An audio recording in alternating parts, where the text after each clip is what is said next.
قبل كأس العالم في تغييرات جديدة هتحصل في أرضية الملعب في كرة القدم، تعالوا نشوف إيه هي التغييرات اللي هتحصل في كرة القدم.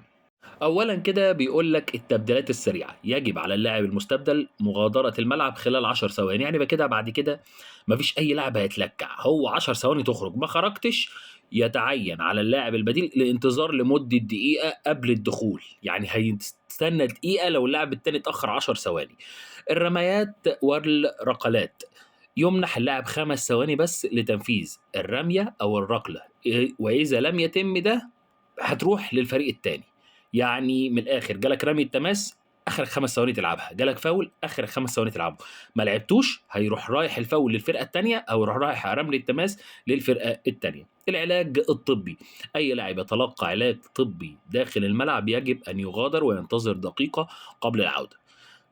إلا إذا كانت الإصابة يعني نتيجة خطأ يستوجب بطاقة، يعني اللاعب اللي مش هياخد بطاقة ساعة ما يضرب حد، اللاعب التاني يخرج دقيقة، لكن لو اللاعب خد إنذار خلاص يتعارك في أرض الملعب ويقوم يكمل اللقاء عادي. تقنية الVAR بقى، سيتم استخدامها لمواجهة الإنذار التاني المؤدي للطرد، وكذلك القرارات الخاطئة المتعلقة بالركلات الركنية. دخّلوا الVAR في الركنيات كمان، وفي إنذار تاني لكن مش في الإنذار الأول.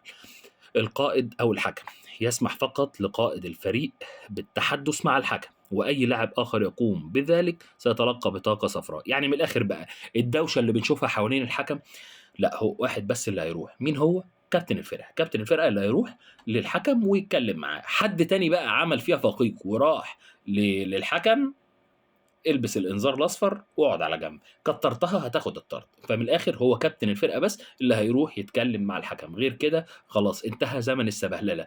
لمّا نشوف القرارات دي يعني هتبقى حلوة والّا لأ؟ ويا ريت بقى كان المفروض في قرار تاني، ده من عندي أنا المفروض يتحط.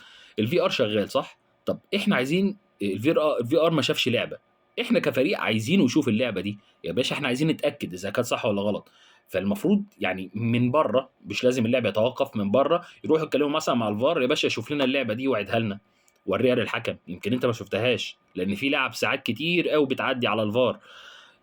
فيا ريت كان القانون ده اتحط يعني. إيه رأيكم في التبديلات السريعة، الرميات والركلات، العلاج الطبي، تقنية الVR، القائد والحكم، اللي هي القائد بس هو اللي يروح، إيه رأيكم في التعديلات دي؟ وهل هتسرّع من رتم اللقاءات والّا هتبقى زي هي وهنلاقي لخبطة وهنلاقي عدم مسؤولية برضه في الملعب وهنلاقي تبديلات برضه بالبطيء، والّا الكلام ده هيحِد شوية من الكلام ده؟ ونلاقي سرعة في أرضية الملعب وما فيش تضييع وقت بنسبة كبيرة. هل الكلام ده هيتعدّل بالفعل وهتصبح المباراة سريعة والّا لأ؟ مستني تعليقاتكم.